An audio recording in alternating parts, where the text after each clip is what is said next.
Salut, moi je m'appelle Monsieur Karim, un enseignant de français ici à Light Academy.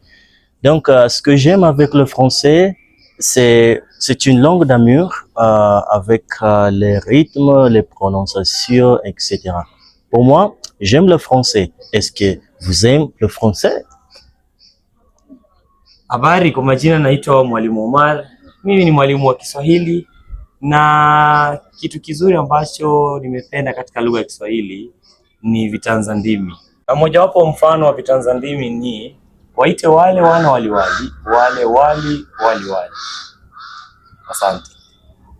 Hello, my name is Karim Jafar, a teacher of English and Literature here in Light Academy. The most interesting part that I find with regards to English is the literature point of view. I love everything that mirrors the world. So, long live English! Kiswahili kitukuzwe. Vive le français!